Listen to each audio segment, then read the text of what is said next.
Hello everybody from South Charleston, West Virginia. It was really raining cats and dogs earlier, but miraculously it stopped raining. So I'm gonna take off this car so we can go say hello to some of my grandpas. And look at this memorial. It's very different from any of the other memorials I've visited. As you can see, it's not like a monument, but it looks like a traditional Korean house with the bricks and the roof. But we'll learn more about it later. So the ceremony just ended. So oh, General. So. Oh, okay, he's gonna get a picture. While we do that, I am going to then introduce you to... Oh, where did he go? Oh, there they are. Okay. Picture. It's a little bit, but he has been called a hero, so I wanted everybody to know about... Everybody keeps saying that I need to talk to you because you're a hero and we need to make a... we need to make a book about it, but I do understand that you don't like talking about yourself, so we're gonna have somebody else tell us about you, which is right here, Grandpa Kyle. Grandpa Kyle, ta-da!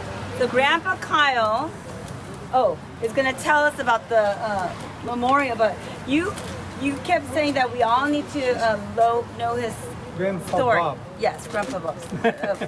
So, can you tell us first about his story? Well, first, Yes. welcome to West Virginia. Welcome to West Virginia. And may God continue to bless you on your mission. Thank you. Now, we intended to place a volume in your hands, but we didn't make it. Now, that volume is a journal of a true Korean War veteran, front line, Mr. Boyd Kaiser. He has committed to giving that to me, and we are going to totally copy everything, and we will get that to you because I have your address. Okay. Can you tell everybody in the video about so what's in this journal? What makes him a hero? You kept saying. What makes him most of a hero is I have worked with this gentleman since way back in the late 50s. And then I came upon him again with the Korean War Veterans local chapter. As he was back then, as he was in the Korean War, he still he'll speak very little of his memories, but he kept a wonderful journal. And if he had a ghost writer, But what's in the journal that... Everything from the grenades, the BAR, he was the BAR man, and front lines, time after time after time, and the very fact that he doesn't speak about it, that makes him a hero. No. I was only watching out for, number one, me and my buddies. And your buddy. I thought it was. Whatever I did, it was my duty as a soldier at the battlefield. I had a picnic compared to some history. Wow, he said I had a picnic compared with some man. And General. So I'm gonna go to the General because the General gave me this, and it's an honor coin, but this also means that it's a rank of a 3-star, which is a great honor for me. But you must have seen many soldiers in your lifetime or in your service, and he was just saying that he was just doing his duty, right? But how would you characterize his service, or those who fought in the war and came back with many decorations, but they don't call themselves a hero? It was our privilege to serve this wonderful country and serve with people like this. Yes. You currently also represent as a civilian aide to the Secretary of the Army in the state of West Virginia. But I think he is more powerful because he has a gift of his voice. He just sang the national anthem for us. Can you sing a little bit for us? Oh, say, can you see by the dawn's early light? How's that? Yes. And I was saluting the flag on your tie. And her vest. I love your vest. Gotta show your vest. Let's show her vest. It's so beautiful. I love it. Ta-da! The back of it's better. Oh, really? The back of it is better. Oh, I love it. And everyone, women play a very big role in supporting the veterans, right? I see that you're a buddy puppy volunteer, so you also like sell puppies to raise money.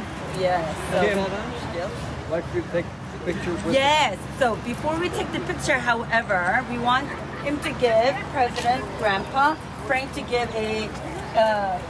You told us, the audience, but can you tell us a little bit about the memorial, the design? before he does that.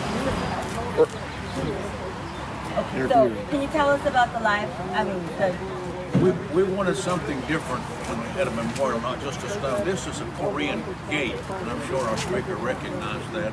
And we built it just to remind everybody that passes by of the Korean gate, the Korean soldiers. We have inscribed here the names of all the soldiers who were killed from Kanawha County and the counties surrounding Kanawha here in West Virginia. And by the way, West Virginia suffered the first casualty of the Korean War. His name was Shadrick. Lived down in Wyoming County. I've been by his house. The first victims of the Korean War was from West Virginia. when was that? It would have been July the 3rd or the 4th of 1950. Was he part of the Task Force He was a Smith? part of Task Force Smith. Yes, he was. Came from Japan, the 24th Infantry. I was with the 24th. I went to the battle site in Ozan.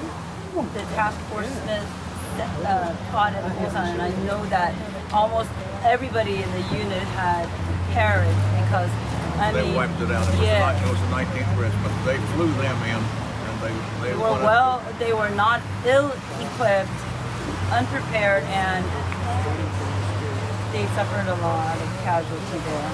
They practically wiped out that whole regiment that went, or the whole battalion that went there. But let me say something. We talk about unequipped. I think we had the best equipment at the time that America had. And You're right. it was not modern like they have today. Yeah. We did have we had the best equipment America had. M1 rifles and hand grenades. Okay, I stand corrected. No, that's okay. But yes, but it breaks my heart that because they were so young, all of those who went and tested. But I guess what I meant was they didn't know what they were fighting. They were the first. They were the front. You know, they didn't know what kind of enemy, what kind of equipment the enemies had, and so here they were, you know, literally just charging ahead first, and so it became a little bit, of course, not easy, but better for those who came because we now had a better tactical sense of what to do. And of course, you all know that Seoul was occupied, and then it was pushed all the way down to Busan. But when the Busan, after the Incheon landing, MacArthur, we all pushed back up. And so many Koreans who lived at the time, they say if it weren't for Americans that intervened and that came and that fought, you know, the entire peninsula would have been kind of wiped out. So We were short on help with the Korean. I had 2 Korean soldiers who were integrated into the squad that I was in charge of. I was a squad leader for a while. I had 2 Koreans integrated into my squad. So I had 3 Americans and 2 Koreans who manned the vehicle when I was in command. And I spent my 18th and 19th birthdays both in And I think it's all right to say this. I was awarded the Silver Star. And I was awarded the Bronze Star twice with valor on both of them and the Purple Heart all for Korea. I think you might be the first Silver Star recipient I met on my journey. Thank you. Wow. Well, last but not least, I would like to introduce you to President. He's the former state president of the state, but he's a President Jim, Grandpa Jim, who's the one who organized today's event. Is the president of the local, the Mountaineer chapter, right? Mountaineer chapter. Because we're in the mountain state, right? Mountain state. Yes, sir. Mountaineers are always free. Yes. But you're also part of the military order of the Purple Heart. Yes, it's by Pork Chop Hill souvenir. Oh. March 31st, 1953. Can you tell us a little bit of Pork Chop Hill? I heard so much about it, but If you saw the movie, forget it. It wasn't anything like the movie. It was very, very bad. I left a lot of brothers there, and I think about them every day. why is it called the Pork Chop Hill? From the sky, from the air, it looked like pork chops. Oh. That's why they call it Pork Chop Hill. Towards the end of the war, the enemy knew when they were going to sign the truce, but we didn't. And they tried to push as far south as they could, and we wanted to go as far north as they could. And too many boys were wasted on that. And that ended up nobody had it. When was this memorial built? This memorial was built in Frank. This memorial was built in 2009, wasn't it? Started in 2008 or 9. Oh. It's 10 years, almost 10 years ago. It's nearly 10 years ago. Well, I find it's not on Google Maps. Oh, well, We got a man that's going to get it on Google Maps. this young man, Daryl's going to get it on the map. So when you Yeah. come back to visit us, you won't have any trouble finding it. Okay, good. I do want to point out something at the bench. We just laid flowers at the bench, but if you come around this way, it says, all gave some. And on the other side, thank you. It says, some gave all. And it's so true. All gave some and some gave all. And I guess, all I'm hoping that you would do is to remember those who gave not just some, but all. So, this was my state number 34, West Virginia, and I am very humbled. I am thankful to God because it did stop raining literally 5 minutes before 11.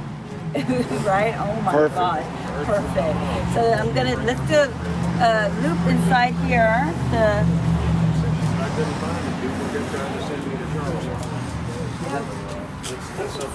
Very nice. Oh wow. Look.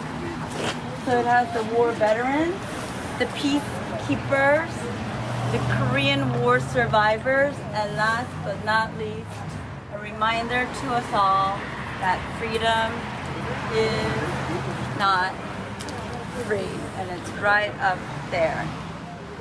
Right there. So, again, everybody, thank you so much for joining me. This has been a wonderful stop in my 50 state, 70 city, and 90-day journey across America to honor veterans and promote peace. Remember 77.org. Thank you. Bye.